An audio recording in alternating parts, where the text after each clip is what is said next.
Thank you for staying with us. You're watching Good Morning Kenya. My name is Mike Migu, and this is Eye on Politics. And we get right into it. Before we get into conversations, I want us to start with a newspaper review, and I will start with what is making headlines on the Daily Nation. Abductions, the weaklings. This is what is splashed on the front page of the Daily Nation as Kenya grapples with increased cases of enforced disappearances. It is emerging that lack of specific law to tackle the crime is worsening an already dire situation. The legal gap exists because Nairobi has yet to ratify the International Convention for the Protection of All Persons from Enforced Disappearances. That story is told on page 3, 4, and 5 of the Daily Nation. And at a glance, they are saying, one, the legal gap. There is no national legislation that criminalizes or penalizes enforced disappearances, nor effective measures in place to prevent abductions.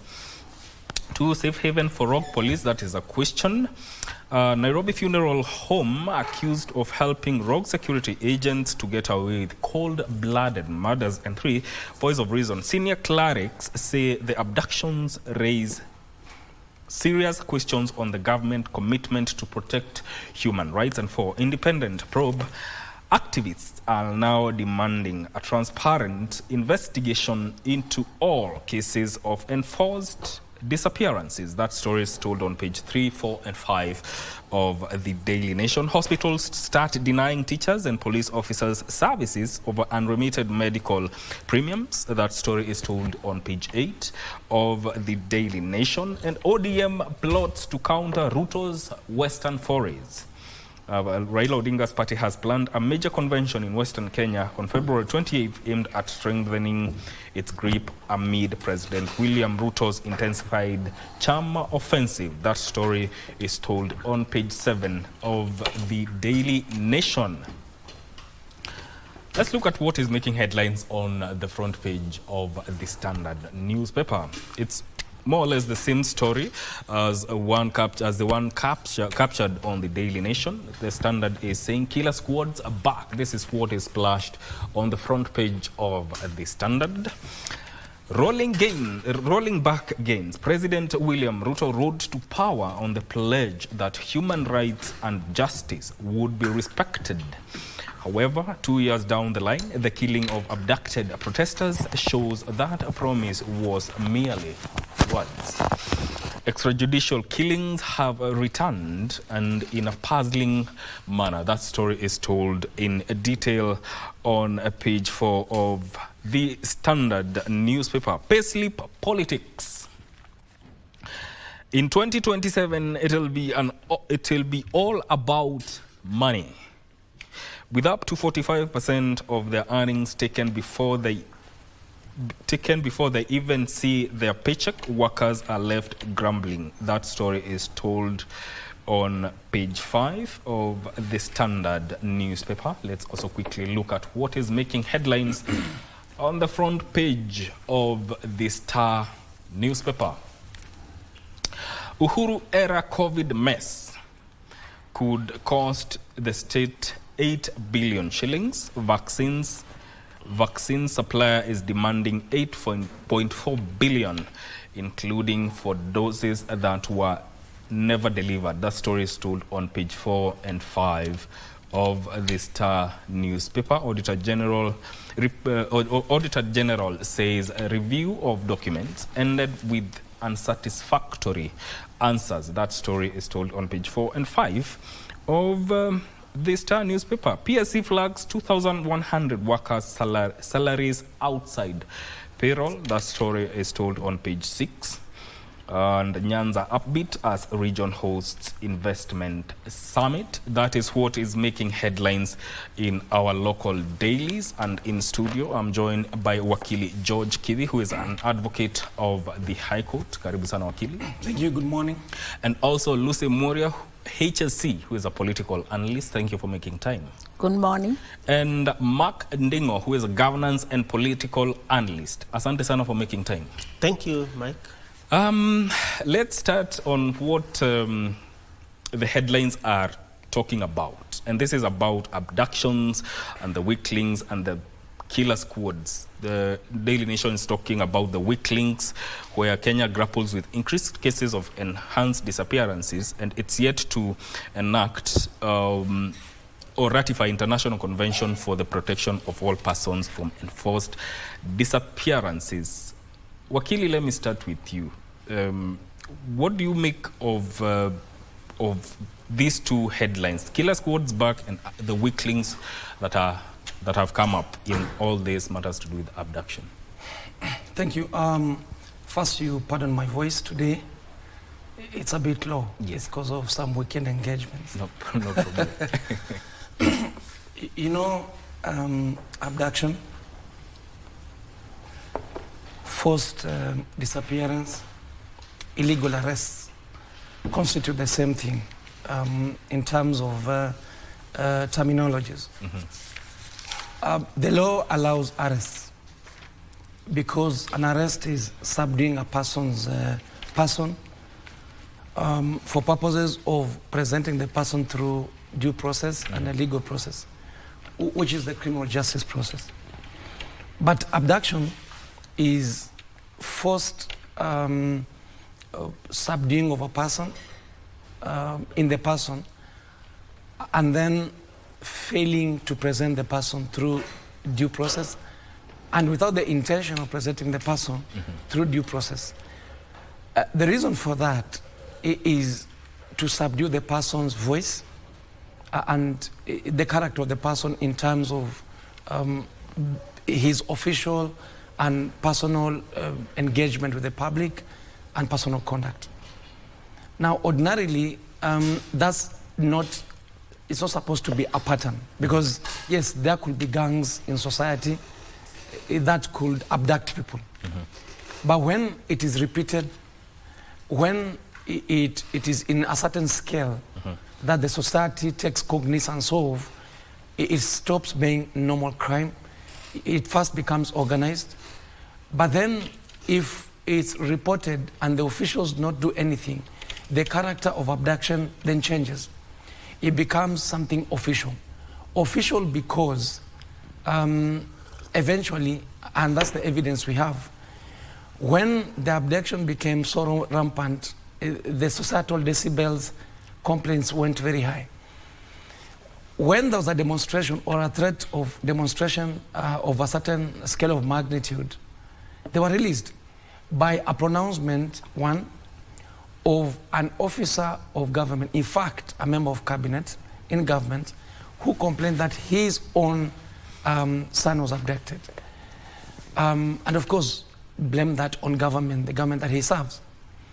But then the rest were released at that time, yet they had been abducted and were not presented through due process or for due process.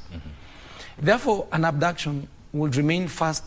The character of an abduction will be the person's own will to succumb into that association with whoever is subduing him or her. First, is not sought. Therefore, the person does not give in to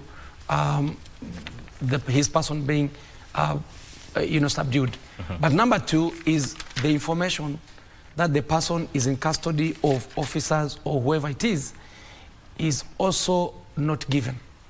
And therefore, there is no record at police stations or anywhere else. And lastly, that it then becomes a complaint, that the person or the people for the person are complaining that a certain person is not seen, and that his behavior, either he goes to school or goes to work or presents himself in society in a certain way, that pattern is different, and therefore the person simply disappears. Because ordinarily a person wakes up to a record and creates a record of sorts. I've woken up home, I've gone to KBC. I've woken up from home, I've gone to work, to school. And the society therefore can take account, those people around you can take account of what has happened. And when a person is abducted, therefore there is no account, and that becomes the character of abduction. So when it comes until the mainstream media captures it, and therefore it represents the voice of the society, there's something wrong. Why would a state, why would a country sponsor abduction or conduct the abduction itself? The reason is this: it means it has become intolerant intolerant to the voices or the conduct of the people.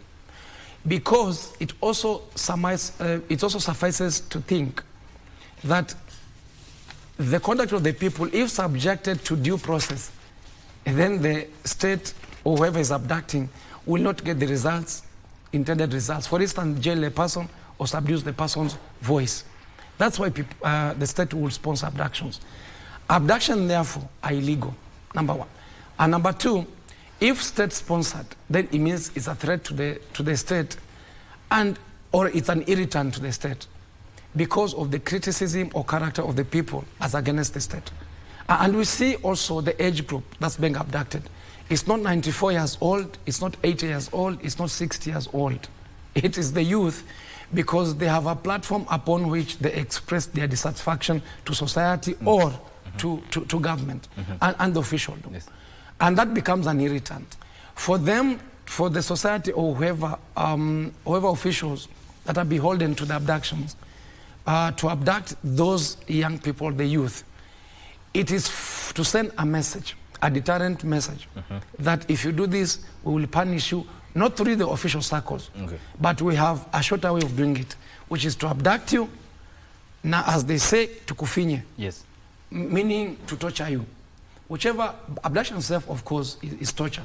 But of course, exercising or putting pain in a person's body, that's furtherance of torture. So then, the conduct of the state will be to abduct and subdue a person's person against will, and also to torture the person. That's illegal, and it's intolerant of the people in terms of their voices and conduct. All right, Lucy, all this, especially what the Standard is seeing here, the President William Ruto wrote to power on the pledge of human rights. However, 2 years down the line, the killing of the abducted protesters shows that promise was merely words. Extrajudicial killings have returned, and in a puzzling manner. What do you make of that? Actually, they have come back in a way that we've never had before. And like Wakil is saying, the people being abducted is the young people. Why are they being abducted? It's because they are raising their voices on what is affecting their lives. We know they have no jobs. We know they have nothing. They have no hope. They have nothing that they were promised. So they are being abducted. They are being silenced.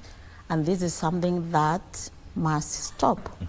And what is actually making it even worse, it is when they are abducted and those who have survived, still they are getting threats.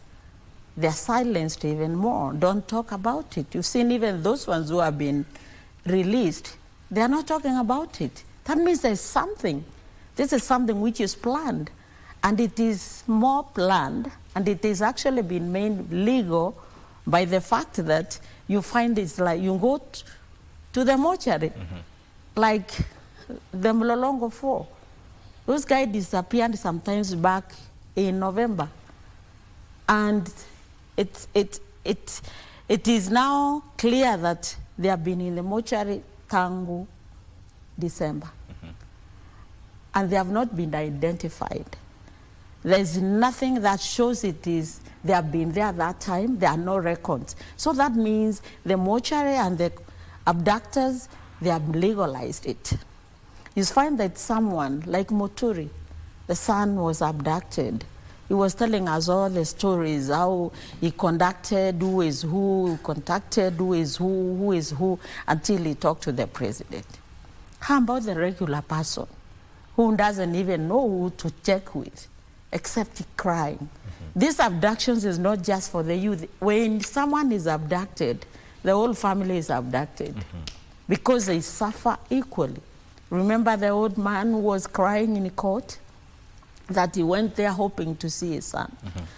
So it is a torture. It is nothing we were promised that we are getting. So it's not just the youth. If someone is abducted from your house, the whole home everyone is abducted. No one has peace, not even the neighbors. Everyone is looking, not even the friends. So this abduction, it is a set to silence Kenyans. Those who talk about it, even now, they're being harassed. Even Muturi, although he's talking it when it is too late, why didn't he talk at that time? because he was able to have his son released. How about sons of the poor people who do not know who is what in Kenya? So he is talking now. When he's talking now, he's being threatened. He's like, what? We released your son? Why do you have to talk? So if you are silenced because you talk about it, or like us, we are talking about it here, who knows? Maybe next only that maybe our age bracket doesn't allow the abduction, but who knows? We can be abducted. Many people have also disappeared mysteriously. They have been found in lakes, in rivers.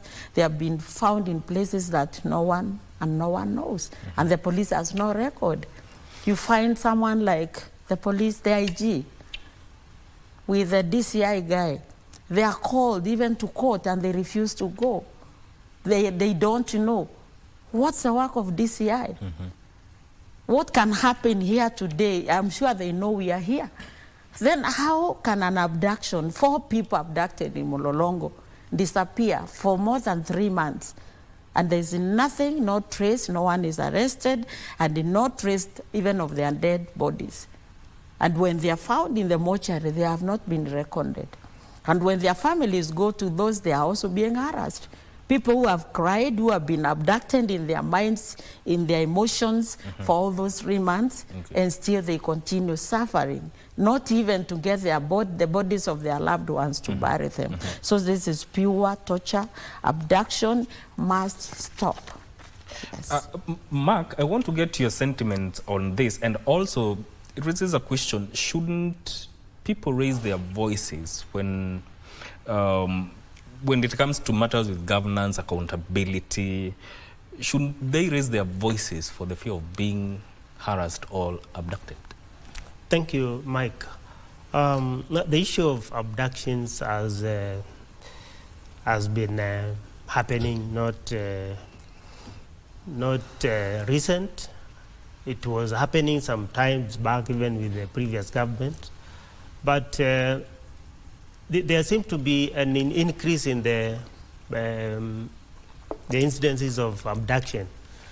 And this was as witnessed in the early last year, June, when we had the demonstrations. I think the security forces seemed to be like they were overwhelmed by the number of the youth who came out to demonstrate. And this moved up to a level of the youth asking for accountability. And it started with some abductions from June last year up to late last year, December, when it became a crisis because if you listen to the human rights groups, the number of people who have been abducted are above 70, and most of them, about more than 20 of them, have not even been traced where they are. So I think the government was not well prepared when they took over the government in 2022, because if you look at the promises this current government gave to the people, about one of them was it was going to do away with the extrajudicial killings, and this has not happened. That's why I'm saying it's kind of this current government was not even prepared, because when the youth came out and started asking for accountability and went to the streets, the best the government could have done was to do what the youth were asking, because the youth were only asking about issues to do with the governance, which has not been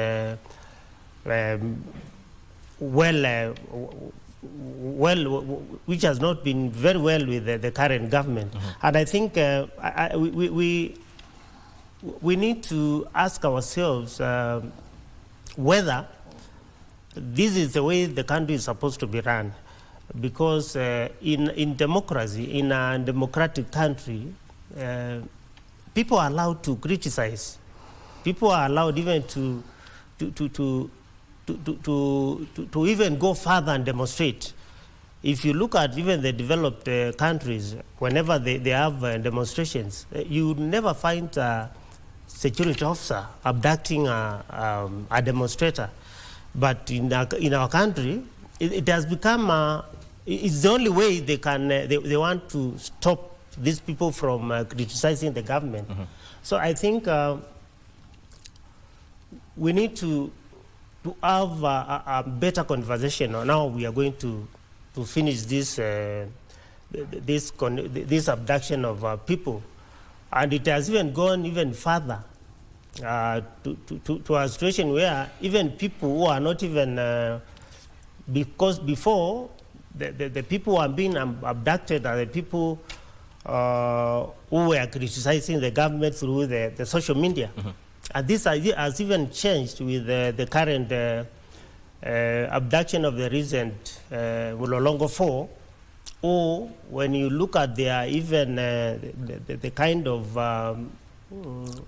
work they do, they are not even involved in the social media. So we wonder why the 4 were abducted only to be killed. So I think this it has reached a point where we need to have the government needs to have a public inquiry, so that we can know how we can handle the situation and how we can stop these abductions, because they don't seem to end, and the government don't even seem to find a solution on how they can handle the situation. Okay. Yeah. All right. Let's take a very short break. We are going to continue with this conversation once we are back, because there are a few questions that are coming up from all this. Don't go too far.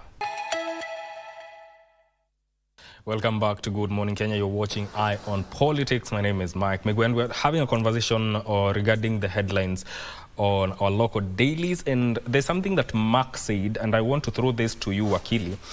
It's about coming up with a public inquiry to go around or to understand all matters to do with abduction. But the question is it the way out?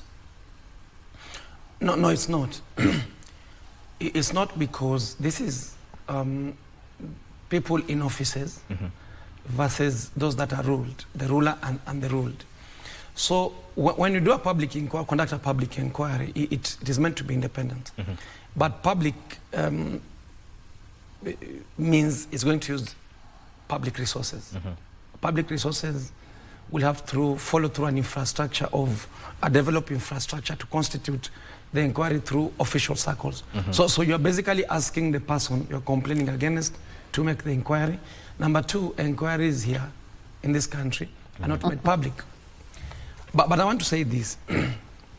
I don't think the president sits and says, good morning, gentlemen, give me a list of all those people who have insulted me so that we can abduct them. He doesn't say that. He doesn't say, who are those that have put me in a geneza. Yeah. He doesn't say that. He only needs to package himself in a certain way to communicate what needs to be done. If he is tolerant to something and laughs it away, everybody will laugh it away. If he's intolerant to something and is seen to be serious, it communicates a certain policy. So he doesn't obviously drive a Subaru and abduct people, no. There are people there whose role will be to constitute a certain number of people so that then they can follow up on those that are seen to voice themselves with dissatisfaction to the president. Wanasumbua raisi, they're irritating the president, and let's deal with him. How do we deal with him? And therefore we plan how to abduct the person. The president may not know about it, but when he hears about it, he becomes disengaged in terms of the decision-making process because it's already been implemented. So even if he says stop abducting, you know, he won't be there on a day-to-day basis on how the Subaris are moving and who they're abducting.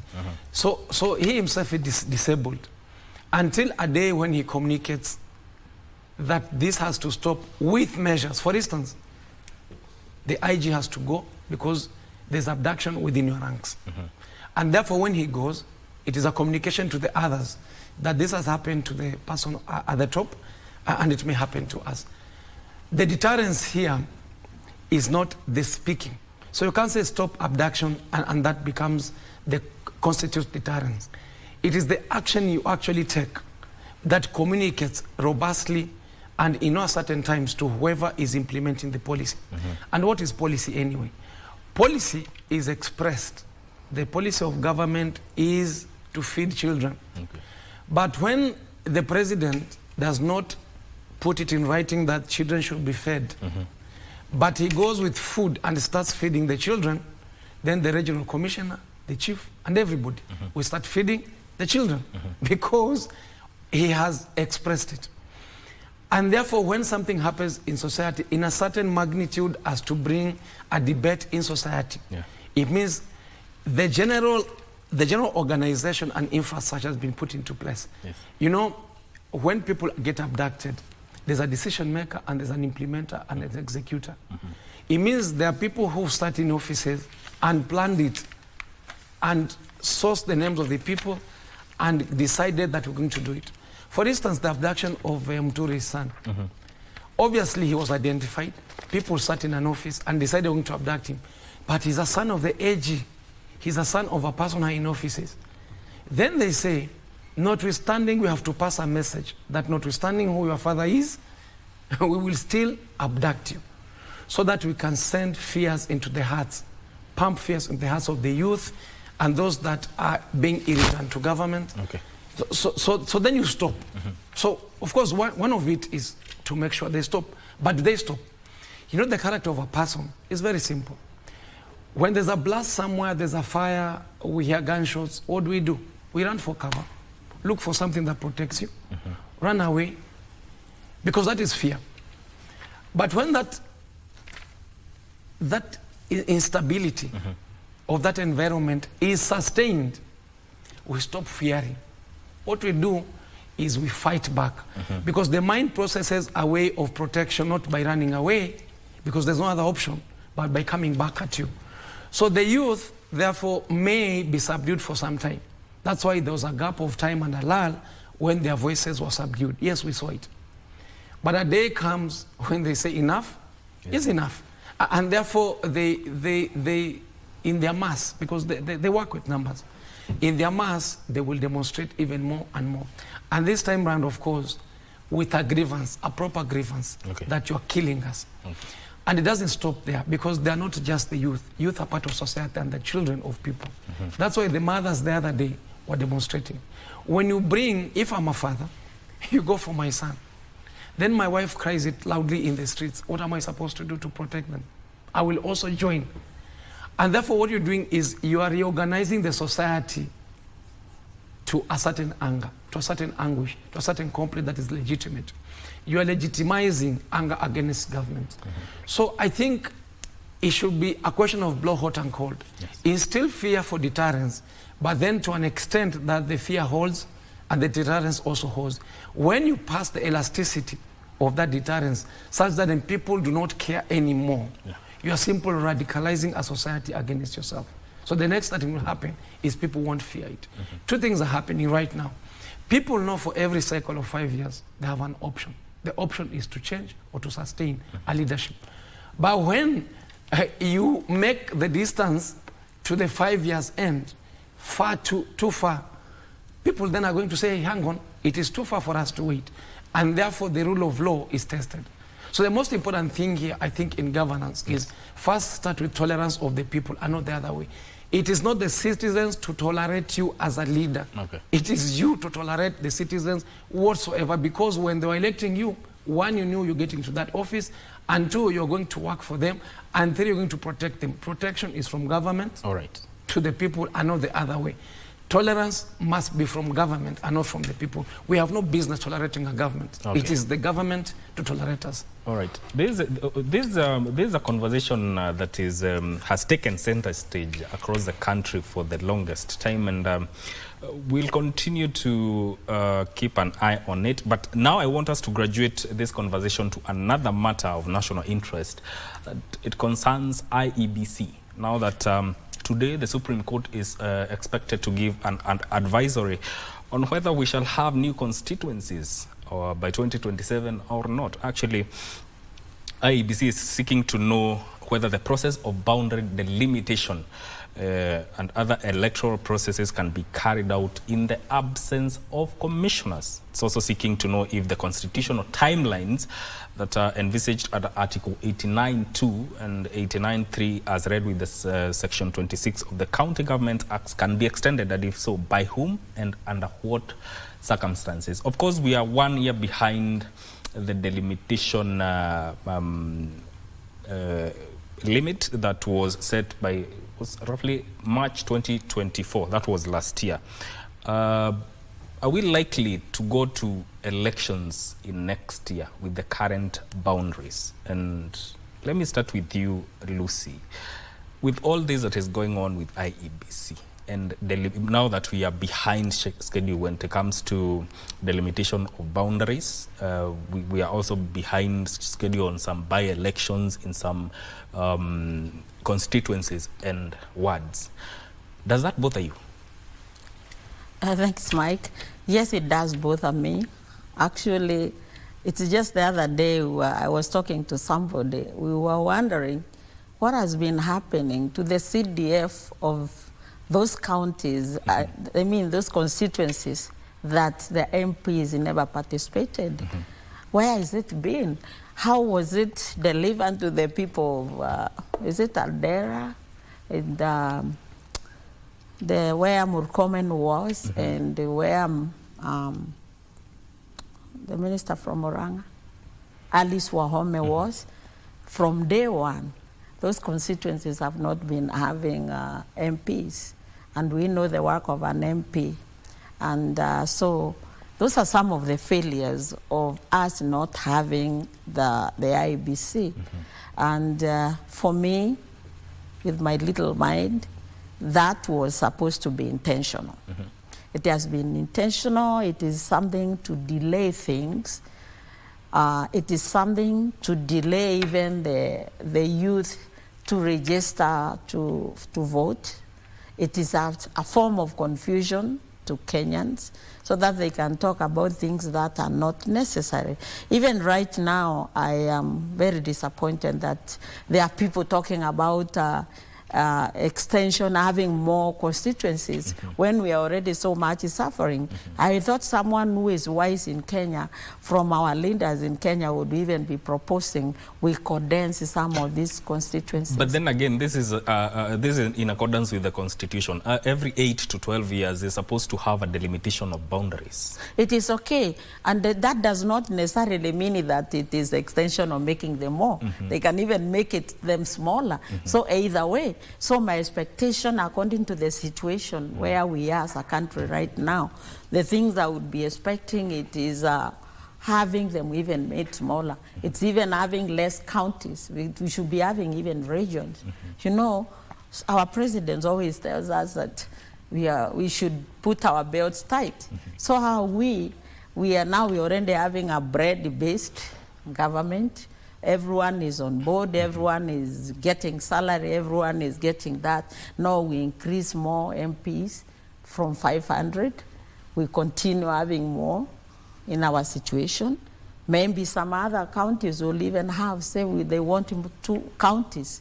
So we might even end up having more than 47 counties. I don't think, as far as management and leadership is concerned, that is poor governance. And I think even the way our youths are retorting, it's not their wish. It is the problems they are going through and the abduction and all the things happening to them. They even learn from our leaders. I'm sure our youth, they are not stupid. There are people, some of them have graduated from universities. These are people who are as intelligent as us or even more. And they know also, the same way we are thinking, they also know how to analyze things. They know these things are not right. They know we are not going right way as a country. Now, here we are. Let us increase constituencies. Let us increase. And they know they have no jobs. They know they have nothing. And they know they are being abducted. They know these languages, actually, they are getting it from our leaders. When our leader, even the men, if your father in the family starts there and says, mambo ni matatu, and then you analyze the three things. These people, they don't learn from what you tell them, is what they hear, what they see. So they learn from us. When our old leader stands on a podium in national TVs and talks about mutahara, what are you telling these young people, honestly? So these are some of the things where we are going wrong. We have missed the priorities of where we are supposed to be. The rights of expression, did not just happen. It was fought for many years, and we've gotten it. Okay. Where are you suppressing the people? So, IABC, we want to know, where is the money of those constituencies? Where is that budget? Where has it been going? That's a question. Hiyo pesa ilikuwa inaenda wapi? Because every year there is every MP has, every constituency pesa yake imetengwa aside. And I'm sure when they are doing the finance bills, they did not deduct those monies. Where are they? That's not small money for 3 or 4 constituencies. That those people have not been represented. Did they have someone to man it? Did they have someone to stand in that gap? And was it necessary to get someone who has been elected to represent their people? We know what representation means. To go and oversee for them, represent for them, and then you move them to somewhere else where somebody else could have gone. So it is a mess. We've been messed. We don't want more confusion now. We want them to go straight to the point. Mambo ya boundaries, yes, and that necessarily means that anytime we have after 8 years, we have to extend. We can also reduce. So I'm of the opinion that if there's anything to be done on the boundaries of Kenya today, the administrative boundaries, let us reduce them for the sake of the Kenyan people. Mark, do you think this was deliberate now that we have failed to meet some of the timelines set out in the Constitution? Thank you. I think any government in power would want to delay the IBC so that they can have control of the elections. And this is not new to Kenya because even in the previous government, it took so long for the government to constitute the IBC Commission. This has always been a big issue because I don't think our leaders are honest with the delay in constituting the IBC. Because when we did our elections in 2022, and immediately we had the problems with the commissioners, and some of them were pushed to resign, others were left. I think the number of the commissioners who are left were only 3. And according to the Constitution, I think they are not even, they cannot undertake an election. And if you look at the situation at the moment, we have a number of constituencies and wards that need to have their leaders elected. And what is happening is those people are missing their representatives in parliament because they have nowhere to present their grievances. They have nobody to even steer them to development. So I think on the part of the government, yes, I think it is a deliberate attempt to have the process delayed so that they can find a way of doing it in a rush. And you know, when you do something in a rush, even the outcome will favor the current government. So the government, I think, should move fast and constitute the selection panel. I think it was sworn in last week. Yes. And their work is cut out. And I remember they gave out a time frame of 85 days. Yes. And I hope they are going to keep the promise because we need to have the commissioners in office so that they can start registering the new voters, because we have quite a number of youth who have reached the age of 18 years and who need to have their names registered in the voting register. We also need to have the delimitation, which has been delayed. And most of these things, unless we have the commissioners in place in the soonest possible, I think we are going to have issues even with the election of 2027. You remember the Kliegler report advised Kenyans that it is only good to have a commissioner, to have the commissioners in office 2 years, not more than, not less than 2 years before the elections, because they need to have time to prepare the register. They need to have time to even strike out the dead voters, and they need also to have time to also to employ and to procure some of the voting materials. So I think we have. There is still time because we are in 2025. There is 2026. So if the government can facilitate the process, we have those officials in office.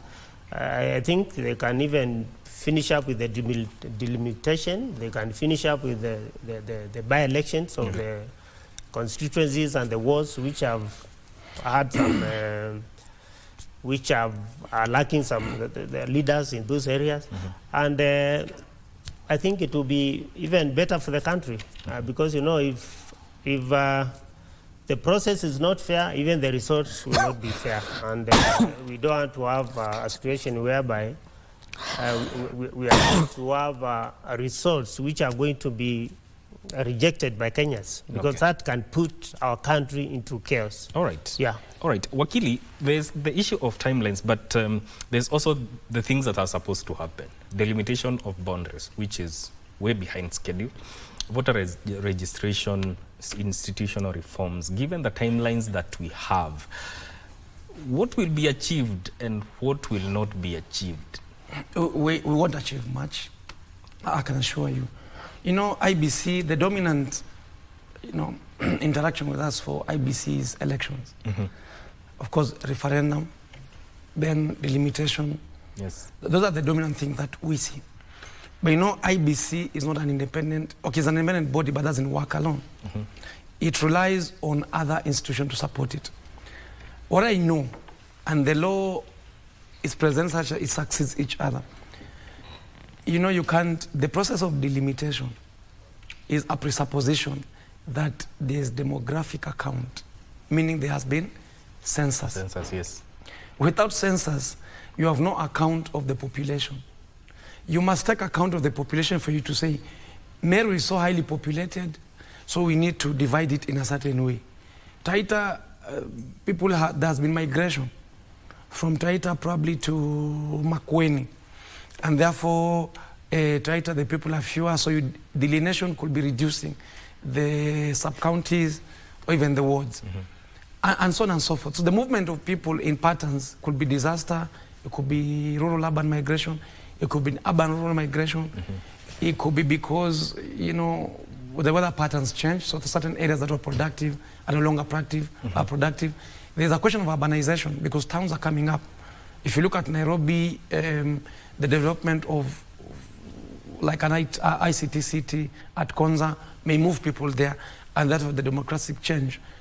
And so on and so forth. The hostility in terms of tribal hostility, ethnic hostilities, where you are threatened as an ethnic group and you move to another place.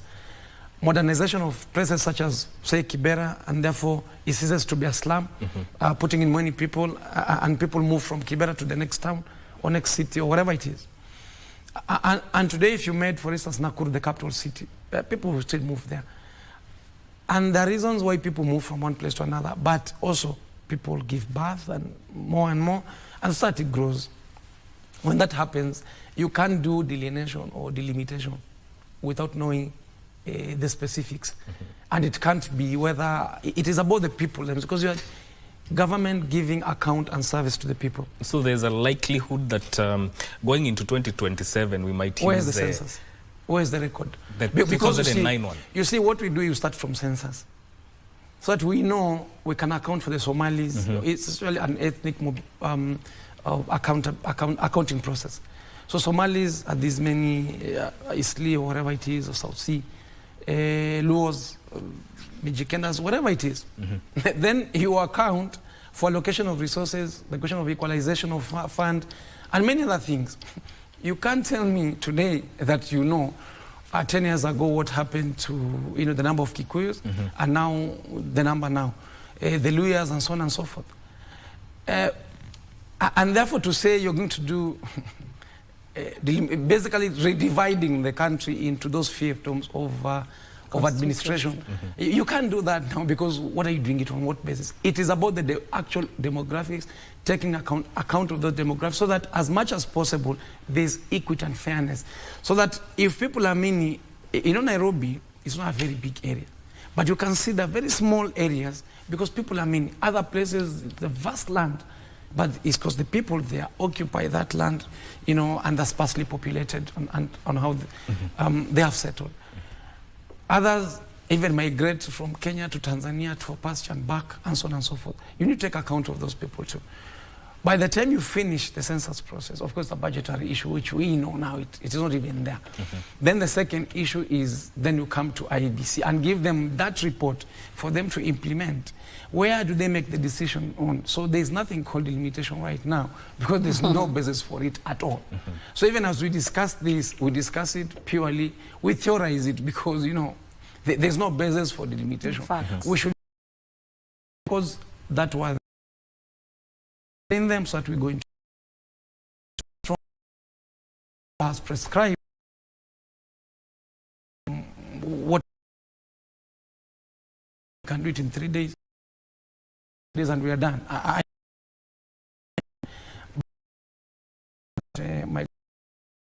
have dealt, tell you that is that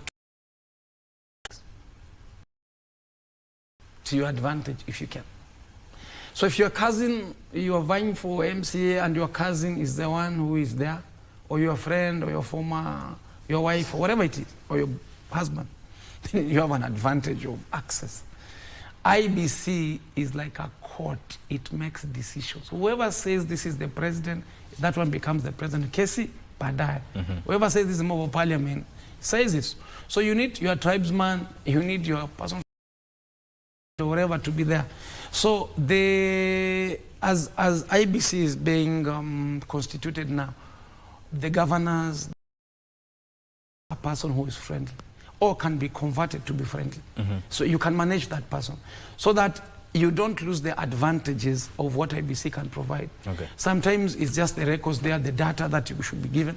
Sometimes it is the presiding officers that will be sent to your constituencies and those polling stations, and so on and so forth. You will see therefore the ethnicity that is going to be dominant now. If a Meru is not there, if a Kikuyu is not there, if a Luo is there, it's going to be noticed. So there's going to be politics around it. You put there and there's no Luo, there's no Luya. It's going to be read differently. The IBC commissioners, you get the point. Of course, there'll be something about ethnic balancing, but the question is which ethnicities to be put. You can't put all ethnic groups. So you put the ones that are friendly. So Mlima should get less, because it's unfriendly. The day it becomes friendly, or you put within the Mlima, pick a person who is from Mlima, yes, but he's friendly to you because of the personal relationships with that person. So you can say Mlima I've given you, but that particular person is not a Mlima, but not friendly to Mlima people. He really answers to me. The point is, it's a tool of trade. That's what I'm trying to say. You must manage IBC as a tool of trade to advantage every time, because the intention of every politician is to conquer and dominate through tools that are available to you. Of course, now we have abductions and all. Those are tools. But one of it that is dominant, especially during election, because you know what? You ignore IBC all the time. You ignore it until you are closer to election, and then the election decibels and reorganization starts. We have, what do they call, political parties coming together. When that begins to happen in society, we think IBC. When you start thinking IBC, then you begin to say, who can be a commissioner? That cousin of mine. Okay. So-and-so, we went to school together. So-and-so has been in government. So-and-so working with us, can work with us. That's the thinking that is going on right now. All right. IBC, if you ignore it, you lose election. If you manage it, you win the election. You ignore it, you lose election. Let's take a break. Let's take a break and come back to continue with this conversation.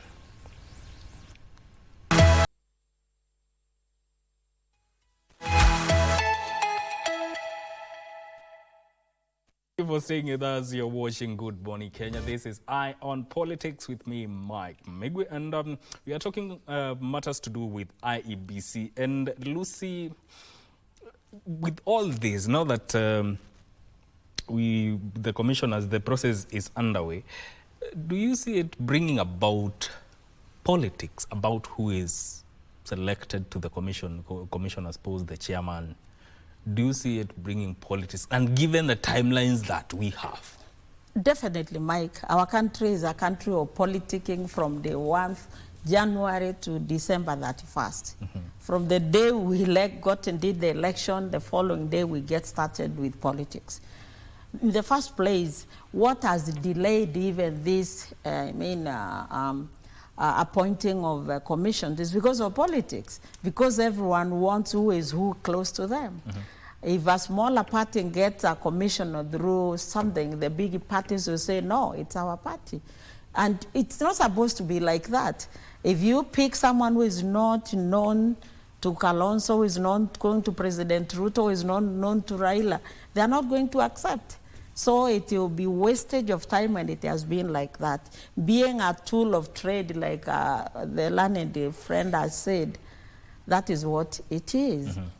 So here we have a country which is again struggling. I will not say that, I will not stop saying our economy the way it is, everything should be now looked into like we are serious people who want to save.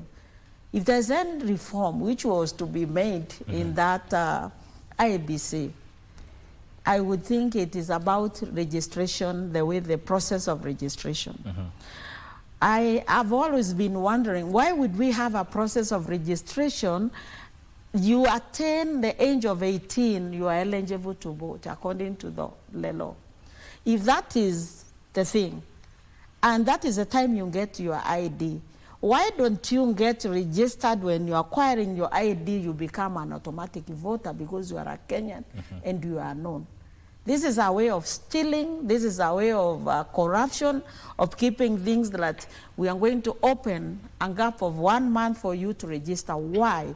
And the IBC, it's not like it is intermittent. Not that it comes, not that it is contractual job. We have people who are working there throughout the year. We have people who are earning there. Even if the commissioners are not there, the workers are there. Why is the registration not continuous? Why don't we hear them advertising?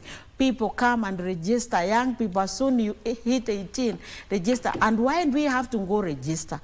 When we are registering for ID, should be automatic.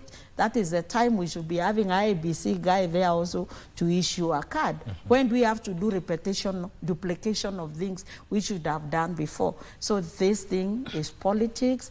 It is a tool of trade, like my friend has said, and we will continue hanging in there, wasting time, and I'm telling you, we are going to achieve very little, even until the end of this year.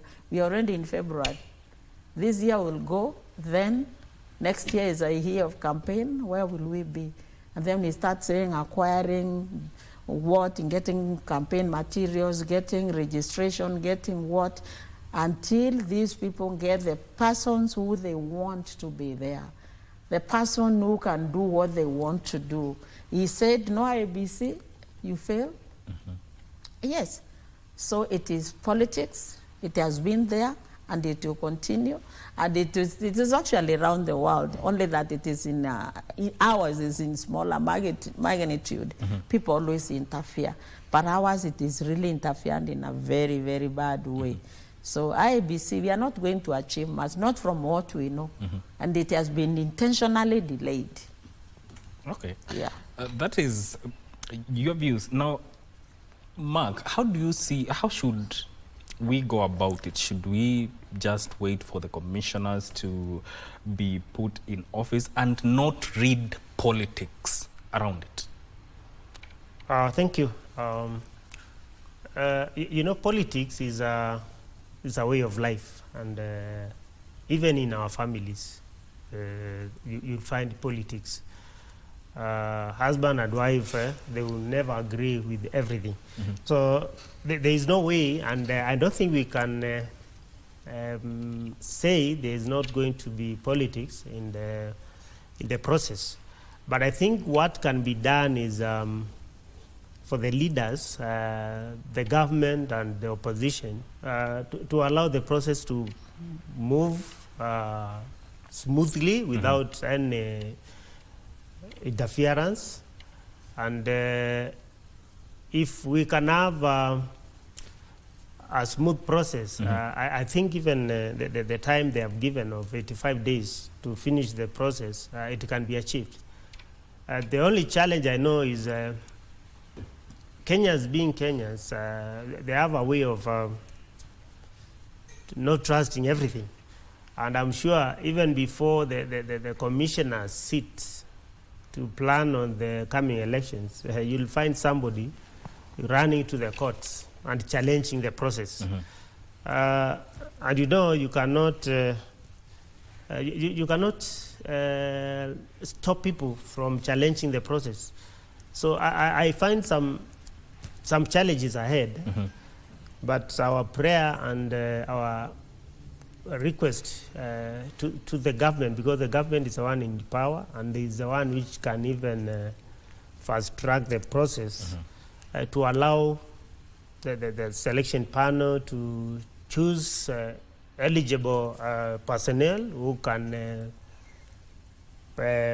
oversee the elections, who can oversee the plans of the coming elections, so that we can have the team in place as quickly as possible. So what I know is going to happen is that because there are issues to do with the trust with most of Kenyans, mostly the youth and even the elderly Kenyans, we need to maybe give the process some time to finish their process, so that we can have our plans well in place before it is too late. Okay. Yeah.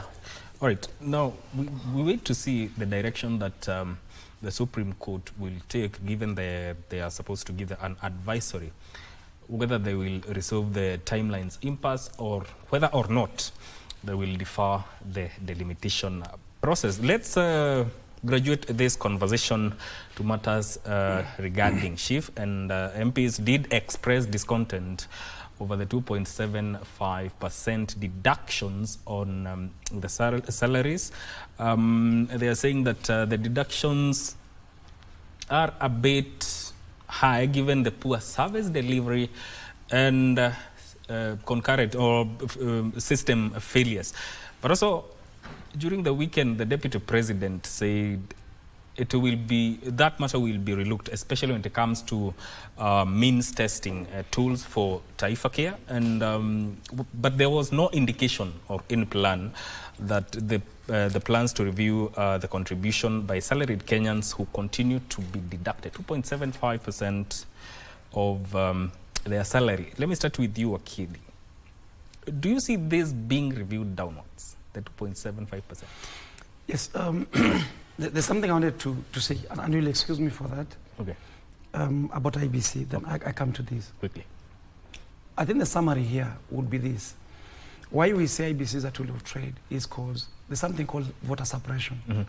Voter suppression is where you disenfranchise people from accessing either the voting process or completely not registering. when you make IBC timelines available to IBC to conduct what they need to conduct in law, you suppress their ability to extend. Now, if you're in leadership, you won. It means the constant favors you. But if you allow the constant to be variegated by insertion of other people who are anti. For instance, if you are the MCA, you won with 5,000, but 7,000 are against you and they get registered in. You must fight to disenfranchise them because then they'll vote you out. Or they adulterate the equilibrium that brought you into power. So yes, it is important that IBC has enough timelines so that there is equity to put into leadership the people that Kenyans deserve. But now fast forward to the healthcare in this country. I think the healthcare system was tested over time and over time and over time. Yes. Maybe it came a time that we needed to improve it because it was working. Not at its best. It could be better and we were trying to make it better. The problem with this country is one. We are very good with ideas on paper. So we'll make policy and make it look flowery. The second issue is an interface of implementation. At implementation, you need to monetize the process to reach the end goal. Now, you telling me, let's change NHIF to this, is neither here nor. In fact, I get disinterested. The day you tell me let's do it, and therefore you create a budget, I get interested. Because I need to go for seminars, I need to advertise it. So there's use of public funds there. And therefore, you get people, many people getting involved because there's money. Where there's money is, I mean, if you put food here, cockroaches come, ants come, everybody comes. And when you put money, you really actually put some harvest for people. The end result will be a good social health system or a health system that, you know, is better than the former. The executors are the problem. I don't think the idea was wrong. I think the intention was noble. But then the executors are the problem. One is either they're clueless. But if they have any clue, which I doubt whatsoever, basically their interest is far away from a good result. And you know, when you get the reward you want, shame gets compensated by that reward. So the shame of this, you know, this health system, people are not ashamed, are they? Yeah. They're not. When you go, when the protesters went to, you know, to those health facilities and offices to protest, you ought to be ashamed because what is all this? But they resisted it. In fact, they started attempting to abduct them. What's all this? So there's no shame in it. The reward for what you get out of this disorganization is more important, and forget the shame. It can go to hell. Now, you therefore resist the moral aspect for personal gain. I do think the president intended well because it was supposed to be a campaign result. Whatever would be the result, in fact, was supposed to propel him into an easy campaign, you know, narrative. But now it isn't, because whoever is implementing it is a problem.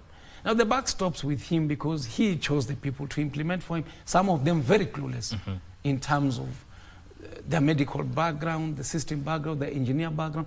You put technocrats for purposes of getting you the result. You don't put friends. You don't put your campaigners. They will not manage that system well. Now look at the problems we have. Look, one day it's going to work, but certainly not today or tomorrow or the other day. By that time, the society has suffered. Yeah. So even with good intentions and even with good planning, if we don't have executors and we have these theorists who we hear every day and saying, I went to hospital and it worked. Yes, you went to hospital and it worked, but don't go to hospital every day. When you go there and people know you are going there, definitely it's going to work. Yeah. Because they fear you being there. They don't want to put themselves in a position where they're going to be sacked, or there'll be implications and repercussions. Now, we have pretenders in government, very big pretenders. What needs to, if it was a private sector, it would be working. Definitely it will be working. The principle in law, where we call it the tragedy of commons. Tragedy of commons, where everything for everyone is nothing to anyone. Which means this: that which belongs to government is not mine, it's for us all. Yeah. So where it is destroyed, whether it is sustained, I feel nothing about it. All right? So if a double cabin car has a tire burst, I'll put it there and put stones under it, and it can stay for three years to rot. Or if it was mine, I'm going to change that tire. But I'm ready to destroy that which is for the public, because I don't feel close to it. I feel nothing, because ni kifo cha wengi, ni harusi, it's for everyone. That's the tragedy of commons. Mm-hmm. So the problem is we are imbued in the suffering of tragedy of commons, because those that are put into public affairs treat that which belongs to government not as a utility for everyone, and therefore a responsibility to the individual who will eventually benefit. They look at it as first an area for benefit. If not, why should I work hard for everyone? Mine is to get the job and work. This whole thing should have been better. In fact, a transition from that which is working to make it even much better should have been much easier. Look at the disorganization that we have. It is because those that are put into offices are not committed to the public good, but it is because it is business as usual. Okay.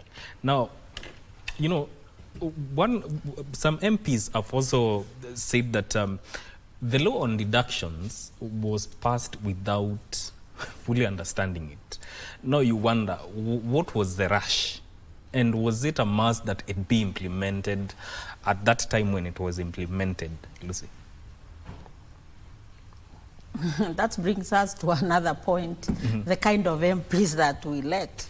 If a whole member of parliament who is going to represent you is like a doctor coming and starts operating you without even knowing what your disease is or your symptom or what he's looking for. It's unfortunate that we can hear that from our member of parliament, that we didn't really understand it. So back to you, voters.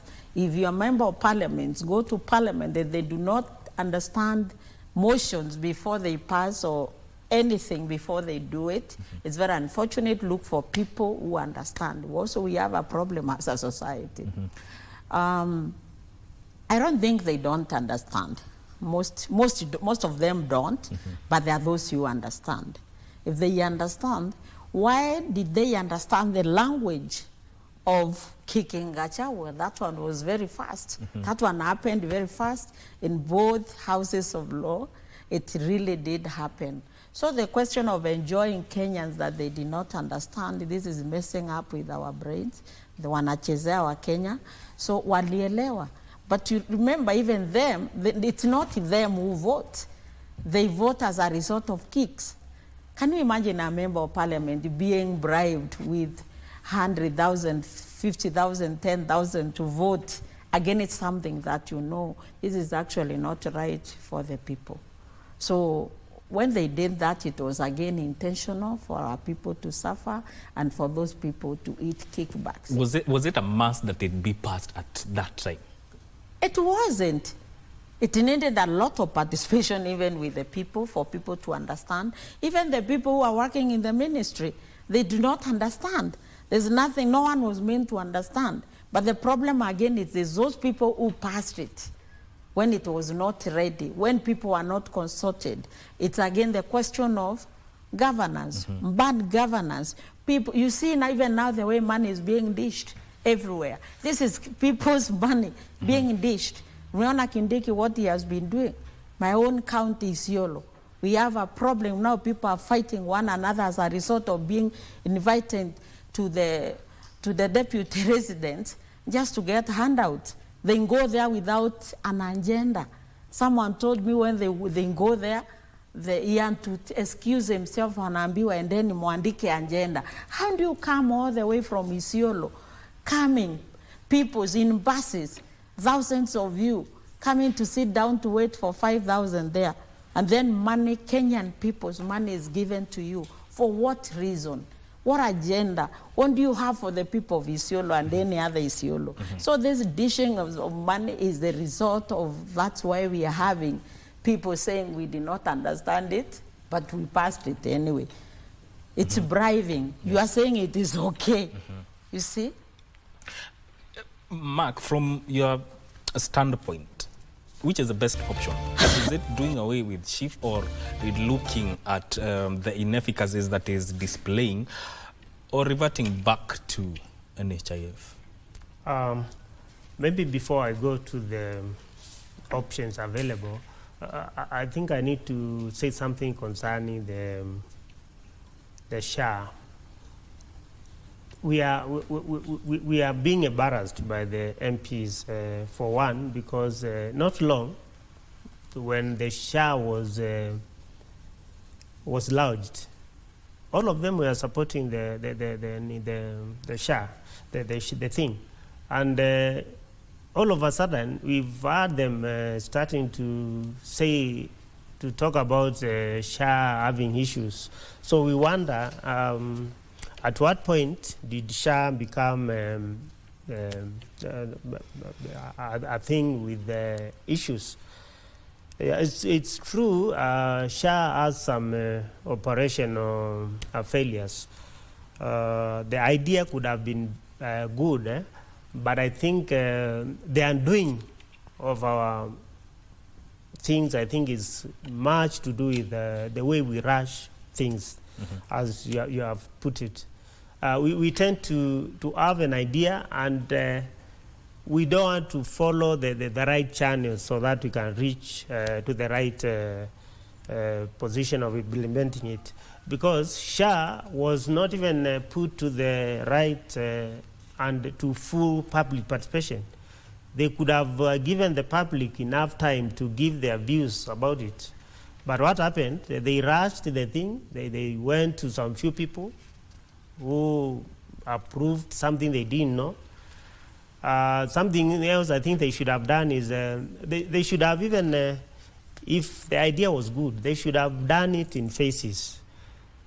They could have maybe picked a county like Nairobi. They start and monitor the way it was being implemented, so that they can now move to other counties before they spread it to the whole country. So according to you, the implementation would have been in phases? Yeah, the implementation would have been in phases so that we can get to know these operational failures, where they are coming from.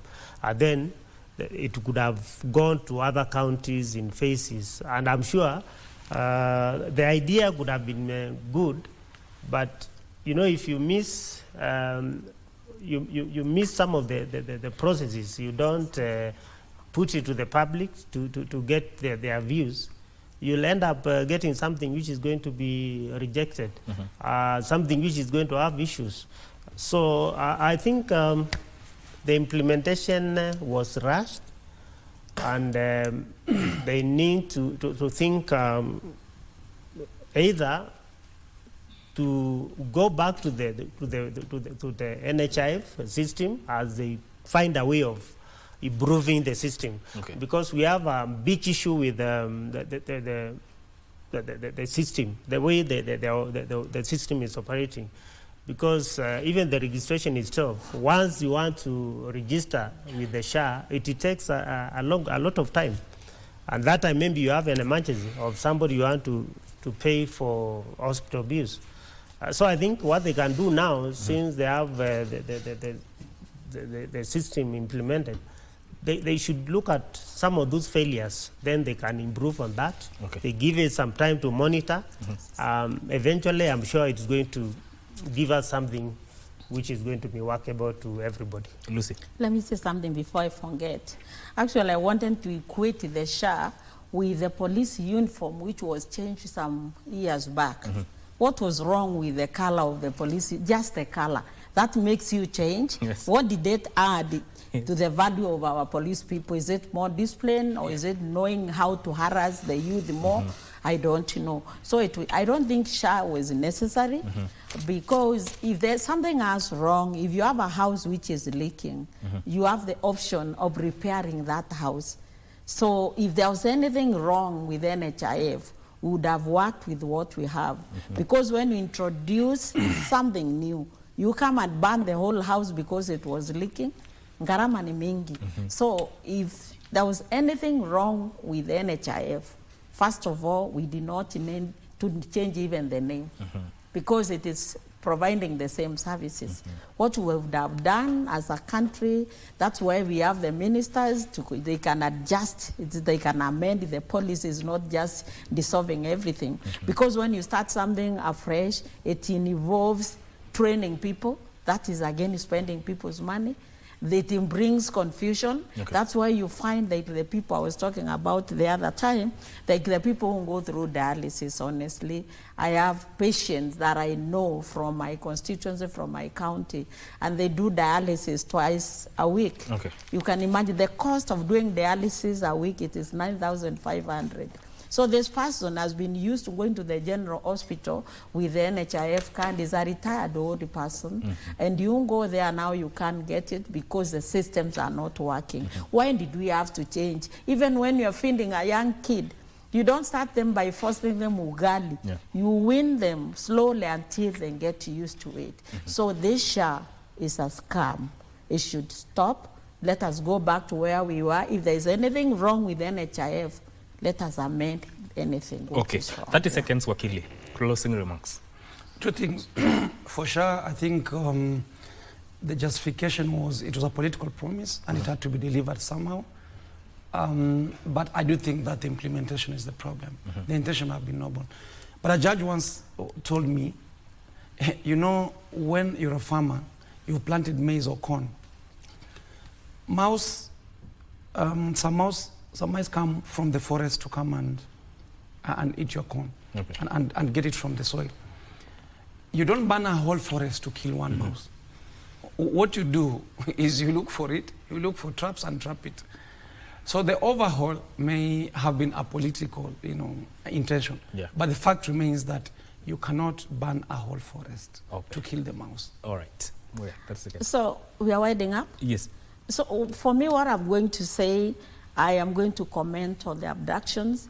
As a parent, it affects me also, it affected people. So I would ask the state machinery to stop killing the young people of our country, to start getting them, abducting them, and to stop harassing those who are speaking about it, the Muturis, the Natebeas, the Jasper, the lady from Kenyatta Hospital. Stop harassing them. And Mark. Stop also harassing the survivors of. All right. Yes. Mine for sure, I think the government should revert to the NHIF as they fix the failures with SHA and then come up with something which is going to be acceptable to everybody. Okay, Mark Dengo, governance political analyst, and also George Kithi, advocate of the High Court, and Lucy Moore joining us here on Good Morning Kenya on matters to do with Eye on Politics. This is where we end this conversation. Thank you for tuning in. My name is Mark. Maybe Vivian Ndegwa is up next. Don't go too far.